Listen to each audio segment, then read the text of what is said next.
Welcome to CrimePod Castle. I'm thrilled to have you here for the very first episode of our new series, Ghosts of the Past.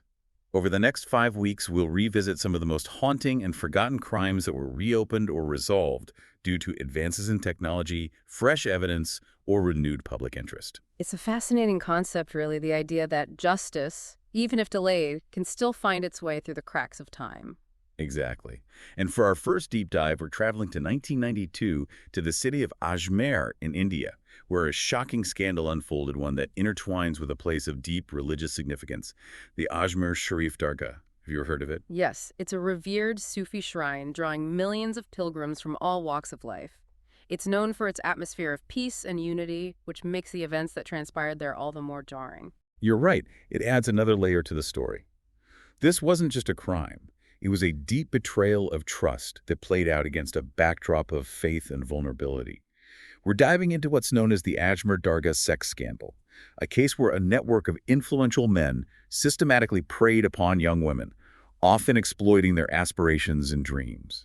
These weren't random acts. There was a calculated method to their actions.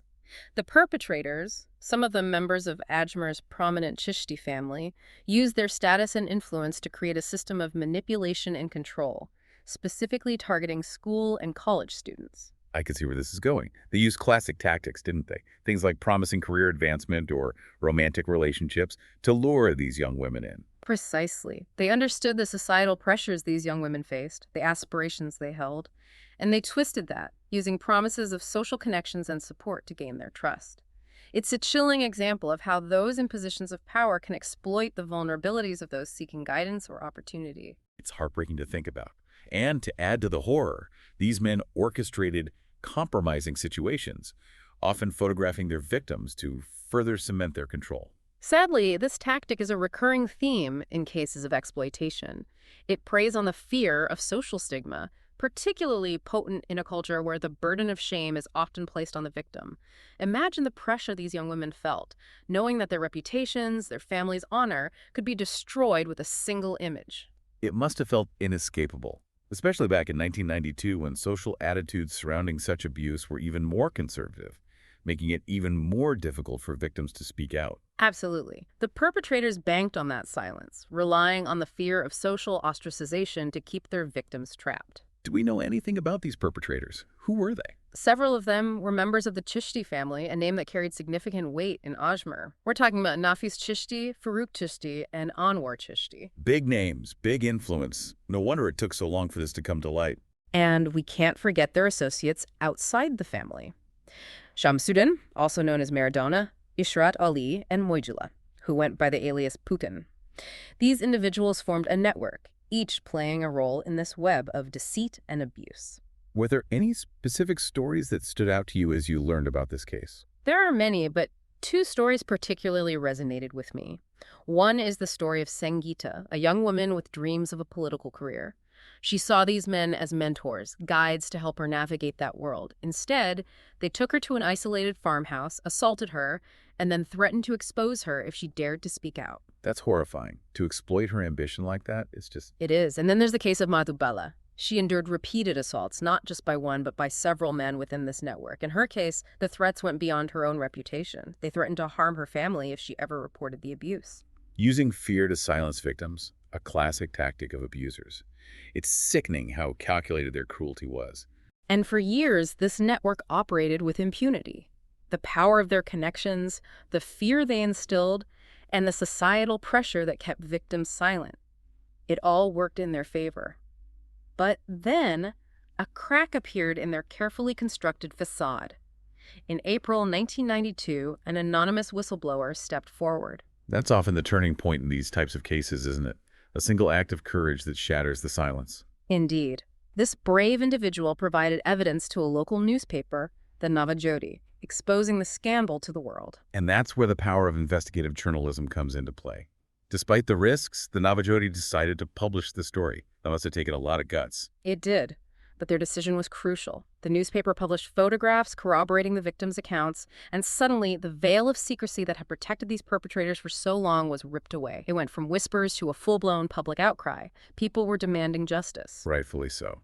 And what happened next? What was the response from law enforcement? The police initiated a full-scale investigation, led by Deputy Superintendent of Police Hari Prasad Sharma.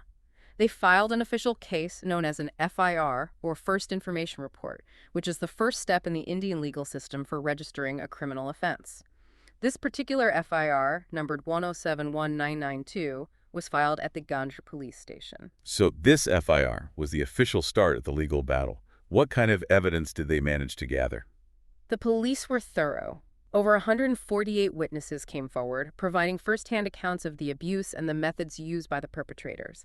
They gathered photographs, documents, and personal testimonies that painted a horrifying picture of systematic manipulation and exploitation. It's important to acknowledge the bravery of those who came forward to testify. I can only imagine the pressure they must have faced. Absolutely. To speak out against such powerful figures, knowing the potential backlash and social stigma, is an act of immense courage. It's a turning point in the narrative, not just legally, but socially, right? Because now the truth is out in the open. It's not just whispers anymore. Yes, and with that comes a wave of public pressure.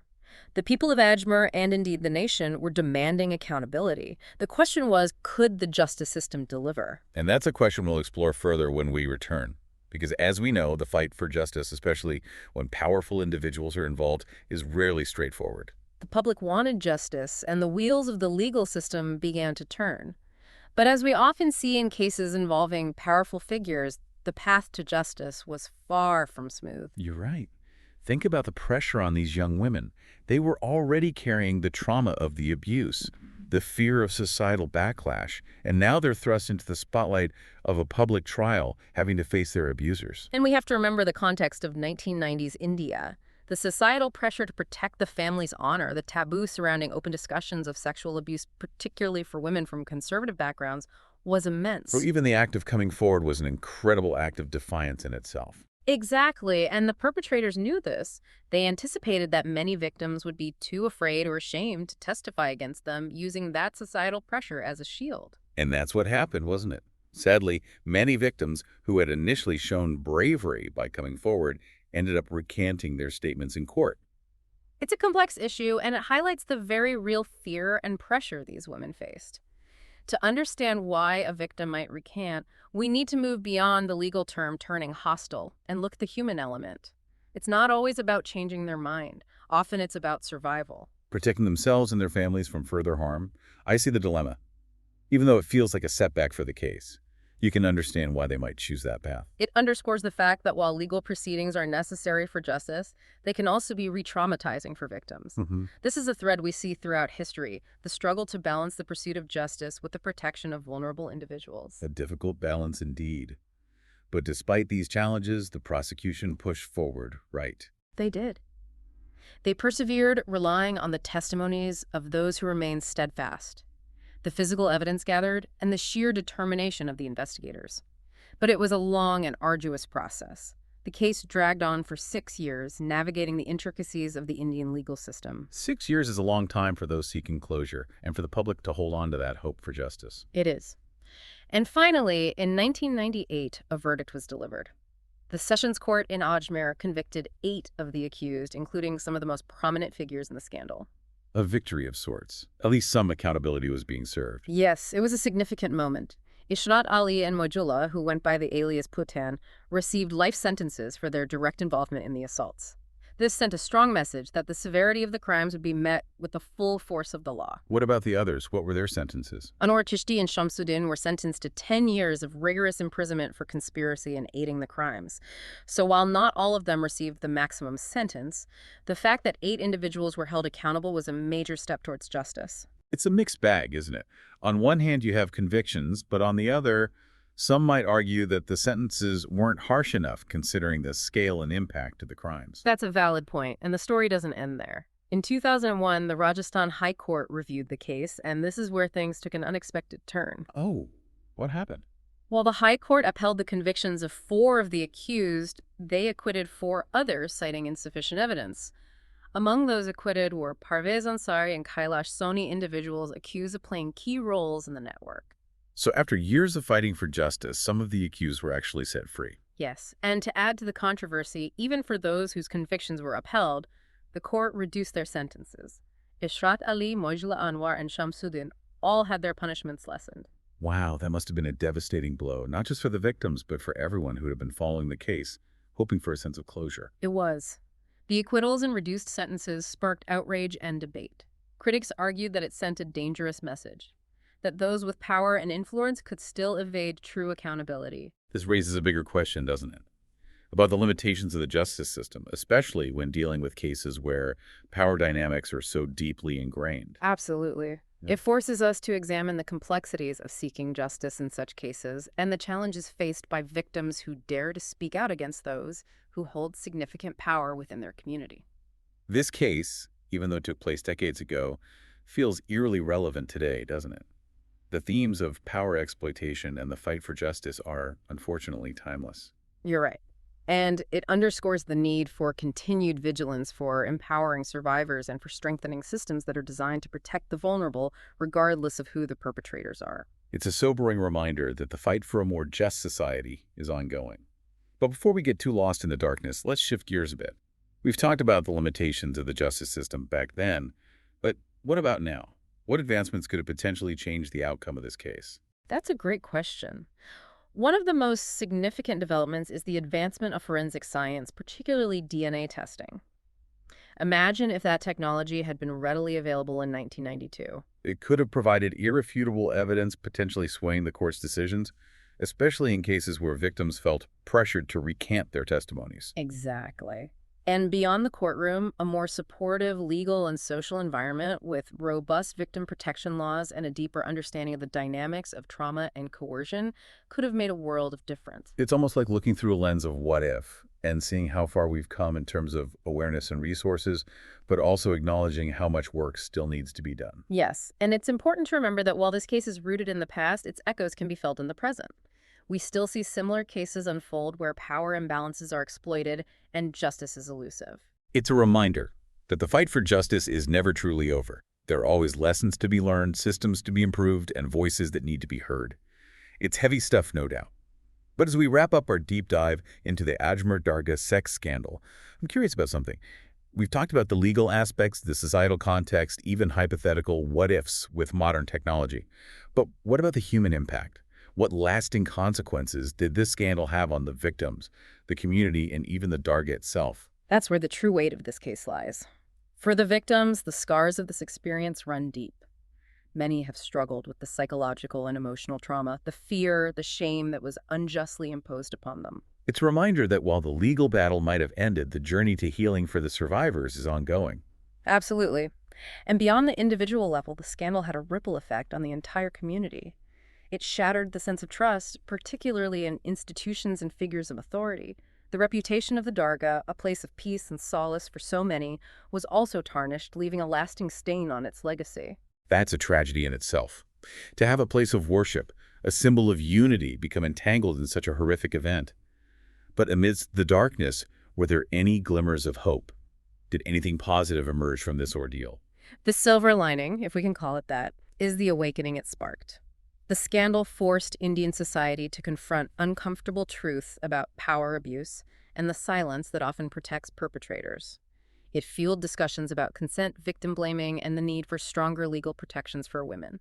So in a way, the victims' voices, though silenced for a time, ultimately served as a catalyst for change. Yes, their bravery in coming forward, even in the face of immense pressure, helped shift the conversation, paving the way for greater awareness and advocacy for survivors.